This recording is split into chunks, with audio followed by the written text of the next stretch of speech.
Good evening everyone. मैं आशीष जून, faculty of GS. हमने polity का सेक्शन स्टार्ट किया था और कल हमने अपने भारतीय संविधान इंडियन कॉन्स्टिट्यूशन की प्रीएम्बल प्रस्तावना को पढ़ना स्टार्ट किया था। आज हम प्रीएम्बल को कंटिन्यू करेंगे। प्रीएम्बल में प्रस्तावना में हमने कल देखा था क्या क्या पॉइंट्स देखे थे। We the people of India, हम भारत के लोग। इसका मतलब है कि संविधान की शक्ति का स्रोत इस देश की जनता है। उसके बाद हमने देखा सॉवरेन कंट्री, संपूर्ण प्रभुत्व संपन्न देश, जिसका मतलब ये होता है कि एक ऐसा देश जो अपने आंतरिक मामलों में और बाह्य मामलों में निर्णय लेने के लिए स्वतंत्र हो, किसी बाहरी शक्ति का कोई दबाव ना हो। ऐसा देश जो इंटरनल अफेयर्स और एक्सटर्नल अफेयर्स में फ्री होकर अपने डिसीजन ले सके। उसके बाद देखा हमने समाजवाद, सोशलिज्म, एक ऐसा देश जिसमें गरीब और अमीर में अंतर ना हो, आय की असमानता ना हो, मजदूरों और वंचितों का शोषण ना हो, तो ऐसे देश को कहते हैं समाजवादी देश, सोशलिस्ट कंट्री। तो भारत भी एक समाजवादी देश है। समाजवाद हमने दो तरीके का पढ़ा था, एक मार्क्सिज्म जिसने समाजवाद के लक्ष्यों को प्राप्त करने के लिए संघर्ष, हिंसा का रास्ता अपनाया था। दूसरा हमने पढ़ा था लोकतांत्रिक समाजवाद, ठीक है, जिसने समाजवाद के लक्ष्यों को पूरा करने के लिए नियम, कानूनों और शांतिपूर्ण तरीकों का पालन किया। तो भारतीय समाजवाद लोकतांत्रिक समाजवाद के निकट है, ठीक है, लेकिन भारतीय समाजवाद का स्वरूप विशिष्ट है। इसके बाद हमने देखा सेकुलर, पंथ निरपेक्ष। भारत एक सेकुलर कंट्री है। पंथ निरपेक्ष कंट्री वो कंट्री होती है जिस देश का अपना कोई राजकीय धर्म नहीं होता और धर्म के आधार पर वो अपने नागरिकों के साथ भेदभाव नहीं करता। ऐसे देश को कहते हैं secular country.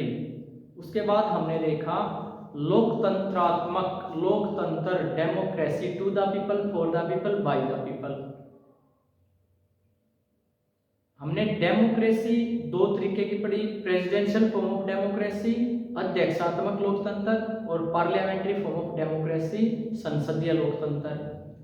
Presidential form of democracy में क्या था कि जो तीन ऑर्गन हैं, जुडिशरी, लेजिस्लेचर एंड एग्जीक्यूटिव, ये तीनों एक दूसरे से सेपरेट हैं, शक्तियों का पृथक्करण है। और ये कहाँ पाया जाता है? अमेरिका में, यूएसए में। इसके बाद दूसरा हमने देखा था पार्लियामेंट्री फॉर्म ऑफ डेमोक्रेसी, जिसमें लेजिस्लेचर और एग्जीक्यूटिव आपस में जुड़े हुए होते हैं। भारत में कौन सा पाया जाता है? पार्लियामेंट्री फॉर्म ऑफ डेमोक्रेसी, संसदीय लोकतंत्र। भारत में संसदीय लोकतंत्र कहाँ से आया है? यूके से, ब्रिटेन से। इसके बाद हमने देखा था रिपब्लिक, गणतंत्र वो देश होता है जिस देश का मुखिया इलेक्ट हो, निर्वाचित हो। तो भारत एक रिपब्लिक कंट्री है क्योंकि भारत का मुखिया प्रेसिडेंट है और प्रेसिडेंट को इनडायरेक्ट इलेक्शन से इलेक्ट किया जाता है, निर्वाचित किया जाता है। और भारत ने रिपब्लिक कहाँ से लिया? फ्रांस से। यहाँ तक कल हमने पूरी डिटेल से पढ़ लिया था। जिस बच्चे ने लास्ट वीडियो नहीं देखी है, यहाँ तक कुछ समझ ना आया हो तो लास्ट वीडियो देख ले, सब कुछ क्रिस्टल क्लियर हो जाएगा। यहाँ तक प्रीएम्बल हम कल पढ़ चुके, आज इससे आगे कंटिन्यू करेंगे, ठीक है। इसके बाद देखिए प्रीएम्बल में ये कुछ वर्ड्स और लिखे हुए हैं, social, economic and political justice, सामाजिक, आर्थिक और राजनीतिक न्याय। पेपर में सीधा सीधा क्वेश्चन पूछा जाता है कि किस को निम्नलिखित में से किस न्याय के बारे में प्रस्तावना में बात नहीं की गई है? तो तीन जस्टिस के बारे में बात की गई, social justice, economic justice and political justice. इसमें समझने का कुछ नहीं है, सिर्फ ये आपको वर्ड ध्यान रखने हैं कि किस किस टाइप का न्याय प्रस्तावना देने की बात करती है। तो तीन टाइप का, कौन कौन सा?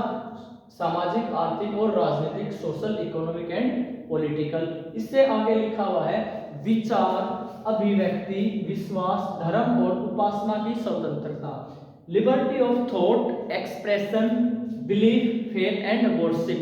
इसका मतलब समझेंगे क्या है। एक तो आपको ये ऑर्डर बिल्कुल ध्यान रखना है। इसी ऑर्डर में कई बार क्वेश्चन पूछा जाता है कि प्रस्तावना में ये जो शब्द है, ये जो वर्ड्स हैं, इनको क्रोनोलॉजिकल ऑर्डर में लगाइए कि जैसे प्रस्तावना में लिखे हुए हैं वैसे के वैसे लगाइए। तो इनको ध्यान से देखो, पहले विचार, फिर अभिव्यक्ति, उसके बाद विश्वास, धर्म और उपासना, ठीक है। ये वर्ड आपको इसी ऑर्डर में याद रखने हैं।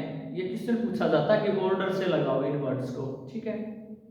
अब इनका मतलब समझते हैं। विचार, थॉट। विचार क्या होता है कि आपके मन में कोई बात उत्पन्न हुई, आपके मन में कोई आइडिया आया, उसे कहेंगे हम विचार, थॉट। और जैसे ही उसके बाद अभिव्यक्ति, एक्सप्रेशन क्या होता है, वो विचार आपने कन्वे किया बोलकर, लिखकर या इशारों से, ठीक है। आपके मन में कोई भाव उत्पन्न हुआ, आपके मन में कोई भी आइडिया आया, उसे कहेंगे हम थॉट, विचार आया। उसके बाद जैसे ही उसको आपने अभिव्यक्त किया, एक्सप्रेस किया किसी भी फॉर्म में, चाहे बोलकर, चाहे लिखकर, चाहे इशारों से, तो उसको कहेंगे हम अभिव्यक्ति, एक्सप्रेशन, ठीक है। इसके बाद है विश्वास। विश्वास का मतलब है, बिलीफ का मतलब है आप किस विचारधारा में विश्वास करते हैं, विश्वास करते हैं, आप धर्म को मानते हैं या नहीं मानते हैं, ठीक है। उसकी स्वतंत्रता है विश्वास करने की, आप कोई भी विचारधारा अपना सकते हैं। इसके बाद है बिलीफ, सॉरी बिलीफ हो चुका। इसके बाद है फेथ, मतलब धर्म। आप किसी भी धर्म में, है ना, हमारा देश कैसा सेकुलर कंट्री है, कोई भी धर्म आप अपना सकते हैं, ठीक है। उसके बाद उपासना, मतलब वर्शिप। धर्म और उपासना में क्या डिफरेंस है? धर्म का मतलब तो है किसी धर्म को मानना, जैसे कोई हिंदू धर्म को मानता है, कोई मुस्लिम धर्म को, कोई क्रिश्चियन को, ठीक है, वो तो हो गया धर्म। और उपासना, उपासना का मतलब होता है, वर्शिप का मतलब होता है कि जिस धर्म को मानते हो उस धर्म के अनुसार आचरण करना। मतलब कोई हिंदू धर्म को मानता है तो उसके अनुसार पूजा पाठ करना, वो किस में आती है? उपासना में। आया समझ में इन वर्ड्स के मीनिंग? नेक्स्ट है equality of status and opportunity, प्रतिष्ठा एवं अवसर की समता, ठीक है। इसका कुछ समझाने की जरूरत तो कुछ है नहीं, हमें ये वर्ड्स ध्यान रखना कि प्रस्तावना में कौन कौन से वर्ड यूज किए गए हैं, ठीक है। तो क्लियर है, प्रतिष्ठा एवं अवसर की समानता, इसमें क्या है? क्वेश्चन पूछेगा कि प्रस्तावना में किस प्रकार की समानता की बात की गई है, तो किस प्रकार की? प्रतिष्ठा और अवसर की समानता। प्रतिष्ठा का और अवसर, प्रतिष्ठा मतलब इज्जत टाइप, ठीक है, और अवसर मतलब अपॉर्चुनिटी, मतलब कहीं आगे बढ़ने की अपॉर्चुनिटी सभी के लिए बराबर होगी, ठीक है, ये कहना चाह रहा है। इसके बाद है राष्ट्र की एकता और अखंडता, unity and integrity of nation, ठीक है। इसका मतलब देखो, एकता और अखंडता एक जैसे से वर्ड दिख रहे होंगे आपको, लेकिन इनका टेक्निकली मीनिंग थोड़ा डिफरेंट है। देखो क्या, एकता और अखंडता। एकता का मतलब क्या है कि लोगों की एकता, मतलब मनोवैज्ञानिक धारणा है, ये कैसी धारणा है? मनोवैज्ञानिक, लोगों की एकता। और अखंडता मतलब इंटीग्रिटी, इसका मतलब है एक भौगोलिक, ज्योग्राफिकल अवधारणा है, भौगोलिक, मतलब देश का जो क्षेत्र है हमारा, उसको एक बना करके रखा जाए, ये क्या है? अखंडता, इंटीग्रिटी। और एकता क्या है? कि लोगों को आपस में जोड़कर रखा जाए, ये क्या है? एकता। आया डिफरेंस समझ में? एकता है मनोवैज्ञानिक भावना, मतलब आदमियों को एक साथ रखा जाए, और अखंडता है ज्योग्राफिकल अवधारणा, मतलब जो क्षेत्र है भारत का, उसको एक बना करके रखा जाए। अंडरस्टूड? ये कुछ वर्ड्स थे जो हमारे कॉन्स्टिट्यूशन की प्रीएम्बल में लिखे हुए हैं, ठीक है। इसके बाद लिखा गया है प्रस्तावना में ही कि 26 नवंबर 1949, ठीक है, हमारा संविधान कब बन करके तैयार हुआ था? 26 नवंबर 1949 को। लेकिन लागू कब हुआ था? कब हुआ था लागू? 26 जनवरी 1950 को। अंडरस्टूड? इतनी बात क्लियर है? अब जो एक जबरदस्त बात यह है कि इंग्लिश मीडियम में तो लिखा हुआ है 26 नवंबर 1949, लेकिन हमारे हिंदी वर्जन में कॉन्स्टिट्यूशन के प्रीएम्बल में लिखा हुआ है मार्गशीर्ष शुक्ल पक्ष सप्तमी विक्रम संवत 2006। ये हमारे हिंदू कैलेंडर की तारीख है, ठीक है। आज तक क्वेश्चन नहीं आया है, अगर अब की बार आ गया ना, संभावना बनती है कि पूछ ले कि भारत का संविधान कब बनकर तैयार हुआ, और ऑप्शन 26 नवंबर ना दे करके ऐसे दे दे कि मार्गशीर्ष का महीना शुक्ल पक्ष की सप्तमी विक्रम संवत 2006, ठीक है। आया समझ? ये तारीख आपको याद करनी है हिंदी कैलेंडर के हिसाब से। अंडरस्टूड? इसके बाद अगर हम बात करें कि भारत का राष्ट्रीय पंचांग, भारत का राष्ट्रीय कैलेंडर क्या है, क्या है भारत का राष्ट्रीय कैलेंडर? शक संवत। भारत का राष्ट्रीय कैलेंडर क्या है? शक संवत। ये भारत का नेशनल कैलेंडर है। भारत का राष्ट्रीय कैलेंडर का नाम क्या है? शक संवत। और इसमें कौन से कैलेंडर की तारीख लिखी हुई है? विक्रम संवत। विक्रम संवत और शक संवत दो अलग अलग कैलेंडर हैं। भारत का राष्ट्रीय कैलेंडर शक संवत है और प्रस्तावना में जो तारीख लिखी हुई है वो विक्रम संवत की लिखी हुई है। ये बात भी ध्यान रखनी है। अंडरस्टूड? ठीक है। तो प्रस्तावना के जो वर्ड्स थे, प्रस्तावना जो लिखा हुआ है हमारे संविधान में, प्रियम्बल जो लिखी हुई उसमें जो वर्ड्स थे वो हमने एक एक करके सारे एक्सप्लेन कर दिए। ठीक है। अब बात करेंगे हम फीचर्स ऑफ प्रियम्बल, प्रस्तावना की विशेषताओं के बारे में। तो प्रस्तावना की पहली विशेषता है इट इज इनफोर्सिएबल। यह it is enforceable. It is not enforceable. It is not enforceable. यह वाद योग्य नहीं है। इसका मतलब क्या है? इसका मतलब यह है कि जो जो बातें प्रस्तावना में लिखी गई हैं, अगर उन बातों का लागू नहीं किया जाता, उन बातों को इंप्लीमेंट नहीं किया जाता, तो आप कोर्ट में नहीं जा सकते। नॉट इनफोर्सिएबल, वाद योग्य नहीं है। इसको दूसरा वर्ड कहते हैं परिवर्तनीय। परिवर्तनीय नहीं है। जो भारत की प्रस्तावना है वो परिवर्तनीय नहीं है, इनफोर्सिएबल नहीं है, नॉट इनफोर्सिएबल, वाद योग्य नहीं है। इसका मतलब क्या है? इसका मतलब ये है कि अगर प्रस्तावना में जो बातें लिखी गई हैं उनका उल्लंघन होता है, उनको इंप्लीमेंट नहीं किया जाता है, तो आप प्रस्तावना को लेकर के कोर्ट में नहीं खड़े हो सकते कि देखो प्रस्तावना में ऐसा लिखा है और उसको लागू नहीं किया जा रहा। तो आप ऐसा नहीं कर सकते। आया इसका मतलब समझ में? और दूसरी विशेषता है पार्ट ऑफ कॉन्स्टिट्यूशन, यह संविधान का भाग है। जो प्रस्तावना है वो हमारे इंडियन कॉन्स्टिट्यूशन का भाग है। ठीक है।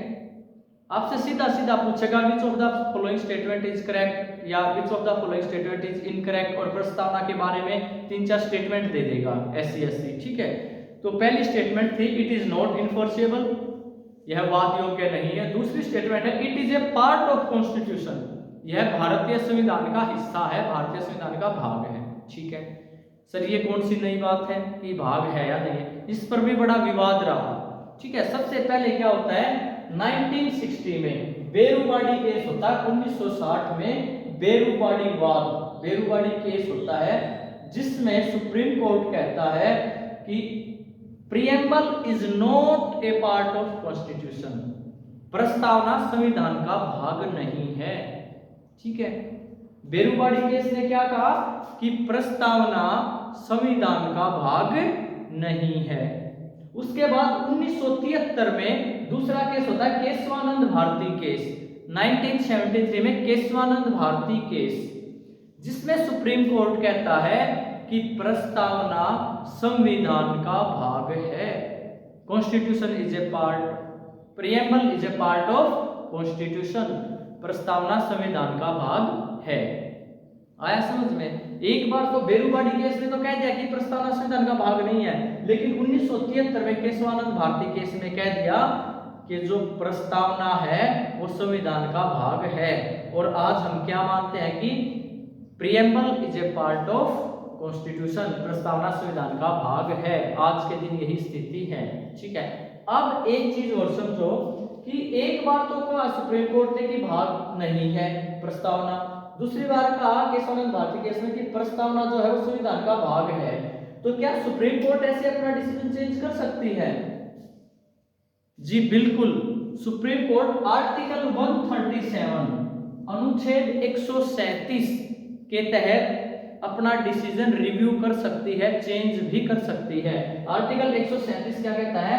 पुनः अवलोकन की शक्ति, पावर टू रिव्यू, पुनः अवलोकन कि उसको दोबारा से रिव्यू किया जा सकता है, डिसीजन पलटा भी जा सकता है। तो हमने यहां से क्या सीखा कि सुप्रीम कोर्ट अपना डिसीजन रिव्यू कर सकती है और रिव्यू करके पलट भी सकती है। ये शक्ति कहां से मिली? आर्टिकल 137 अनुच्छेद 137 से। ओके, आगे बढ़ते हैं। इसके बाद है इट कैन बी अमेंडेड, प्रस्तावना में संशोधन किया जा सकता है। संशोधन का मतलब कुछ बदलाव करना हो, ठीक है। तो प्रस्तावना में संशोधन किया जा सकता है, इट कैन बी अमेंडेड, इसमें संशोधन किया जा सकता है। तो अब क्वेश्चन ये उठता है कि क्या आज तक संशोधन हुआ इसमें? जी हाँ, एक बार ऐसा हुआ है। कब हुआ है? 42वां संविधान संशोधन 1976। 42वें संविधान संशोधन 1976 से प्रस्तावना में बदलाव किया गया था, अमेंडमेंट किया गया था, संशोधन किया गया था। आज तक एक बार ही प्रस्तावना में संशोधन हुआ है, 42वें संविधान संशोधन से 1976 में, ठीक है।